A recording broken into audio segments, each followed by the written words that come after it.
इससे इस देश में वो क्लियर हो जाएगा कि देशद्रोही कौन है और राष्ट्रभक्त कौन है। ईसाई मिशनरी वाले अपने विद्यालय स्कूल नहीं डालेंगे, उनका ब्रेन वॉश नहीं करेंगे और धर्मांतरण रुक जाएगा।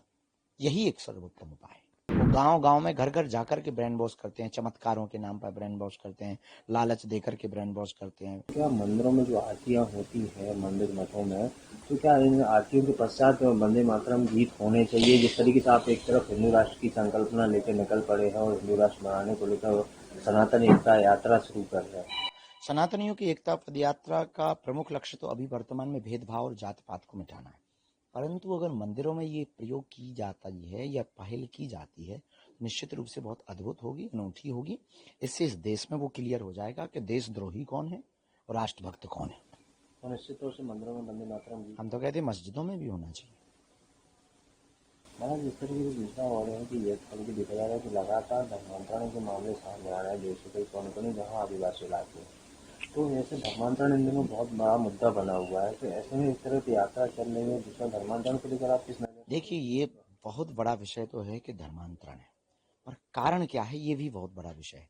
कारण ये है कि हम लोग उन तक नहीं पहुंच पाते, वो शहर आ नहीं पाते, इसलिए डिस्टेंस जो है ना, उस खाली रिक्त स्थान को भरना, धर्मांतरण को रोकना है।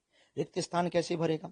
हमें उनके बीच में उत्सव में जाना पड़ेगा, उनके बीच में कथाओं के लिए जाना पड़ेगा, उनको मंचों पर बुलाना पड़ेगा, उनका सम्मान उनका बरकरार रखना पड़ेगा। वोट बैंक के समय पर राजनीति तो राजनेता जाते हैं, गले लगाते हैं, कक्का दादा कहते, फिर भूल जाते हैं। अब धर्म गुरुओं को, राष्ट्र के संतों को, आचार्यों को, जो अहिंदू घोषित होने की तैयारी कर रहे हैं, उन आदिवासी नहीं, हम तो उन्हें नया नाम देना चाहते, अनादिवासी को, सदा से हैं वो, भगवान श्री राम के साथ निषाद राज बन करके रहे, माँ सबरी माता उनके ही वंशज हैं ये सब लोग।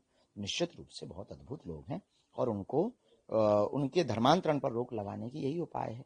शिक्षा की व्यवस्था की जाए, वहाँ ईसाई मिशनरी वाले स्कूल डाल देते हैं, विद्यालय डाल देते हैं, हॉस्पिटल डाल देते हैं, उनकी मजबूरी है, वहाँ जाते हैं, ब्रेन वॉश करते हैं, तो निश्चित रूप से वो धर्मांतरण होता है। धर्म गुरुओं को, देश की सत्ता के लोगों को उनके बीच उत्सव में सम्मिलित होना पड़ेगा, उनको भी उत्सव में सम्मिलित करवाने के लिए इनवाइट करना पड़ेगा। वहां पर शिक्षा के विद्यालय, गुरुकुलम, स्वास्थ्य की व्यवस्थाएं पर्याप्त मात्रा में अगर दी जाएंगी तो ईसाई मिशनरी वाले अपने विद्यालय स्कूल नहीं डालेंगे, उनका ब्रेन वॉश नहीं करेंगे और धर्मांतरण रुक जाएगा।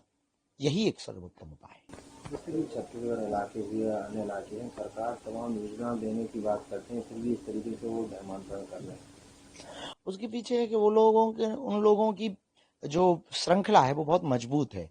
वो गांव गांव में घर घर जाकर के ब्रेन वॉश करते हैं, चमत्कारों के नाम पर ब्रेन वॉश करते हैं, लालच देकर के ब्रेन वॉश करते हैं, फिर उनको बुलाते हैं, फिर प्रेयर करवाते हैं, अपने स्कूलों में उनके बच्चों को फ्री मुफ्त पढ़ाते हैं, उसमें भी वो प्रेयर करवाते हैं, यीशु की प्रेयर करवाते हैं। निश्चित रूप से स्वाभाविक रूप से बच्चा मन है, और वो परिवार में आके बताते हैं, फिर लालच देते हैं तो वो कन्वर्टेड हो जाते हैं।